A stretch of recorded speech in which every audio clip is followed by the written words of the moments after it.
Guys, welcome back to today's tutorial. My name is Patrick and I'm going to take you through this tutorial.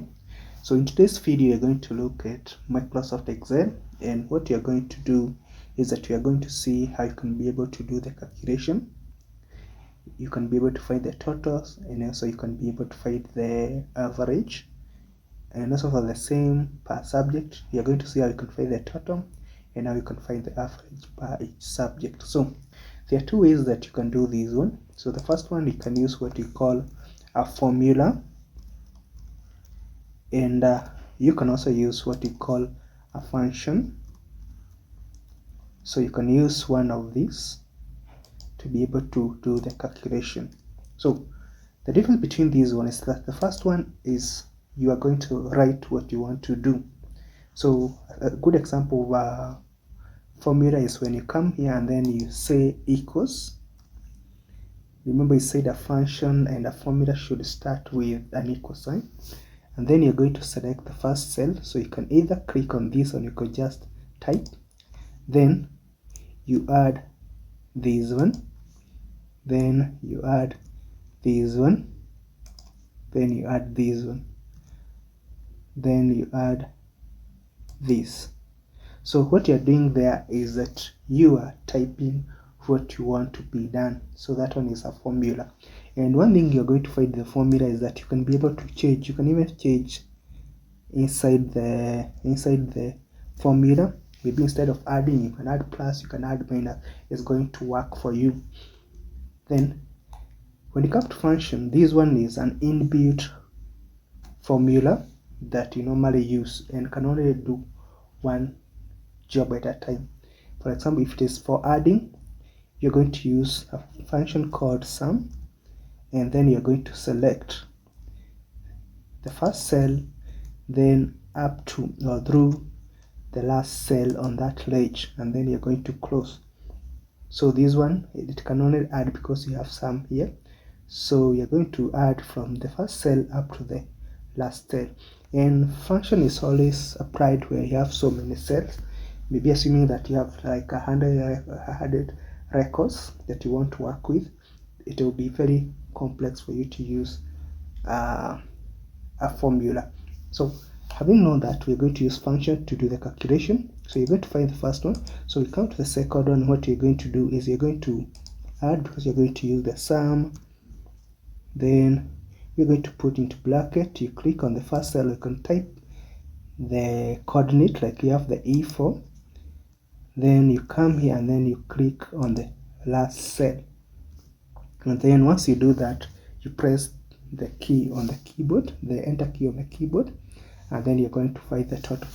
And one thing you're going to find with Excel, it has so many features, and one of the features that I like about Microsoft Excel is the ability to autofill or autocomplete. So when you click on this one, you take the cursor to the left bottom, to the right, not left, but to the right bottom corner, and then you're going to see that this one is going to change to a plus or a cross, and then you're going to drag downward. It's going to find for you the totals.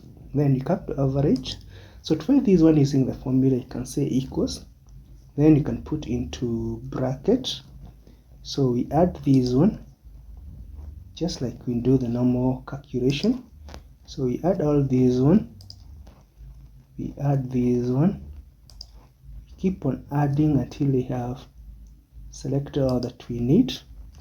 And then what you're going to do, we are going to divide by the number of records that you have, being for them, and then you're going to enter. So it's going to give us the average, that is using a formula. But if you have so many records, you're going to find that this one is going to be so complex. So that is where you normally use a function, and the function for finding average is called average. So you're going to write average, and one thing with Excel, when you start typing, it's going to give you to choose. So you can just double click that one, you click here, then through this one, and then you close, and then you enter. Once you do that, you're going to get the same result. Like I've said, once you do that, you don't have to do a lot of work. You just click here, you come to the right bottom corner, then when the cursor changes to this cross or the plus, you're going to drag downward, or you could just select this one and then you double click. It's going to do the same thing. So remove this one. So having done that one, you can come now here and then you're going, using the same concept, you're going to do the sum for this one. So you're going to say sum, then into bracket, you find this one up to this cell here, then you close and then you type this one, and then you're going to drag this one up to the end. Is going to give you the totals. The same case with this one, you're going to say equals. We said the function for average is the word average, and then you're going to put into bracket, then we are going to click on this one through this cell here, so that you can select the whole cell reach, and then you're going to enter. Then with that one, we just drag up to the end, and with that we have been able to find the average and also the total. And maybe to go through the video, what you've done today is that we have said when you don't want to do calculation or want to find average, you can either use a formula or you can use a function. And I've said a formula is when you type what you want to do.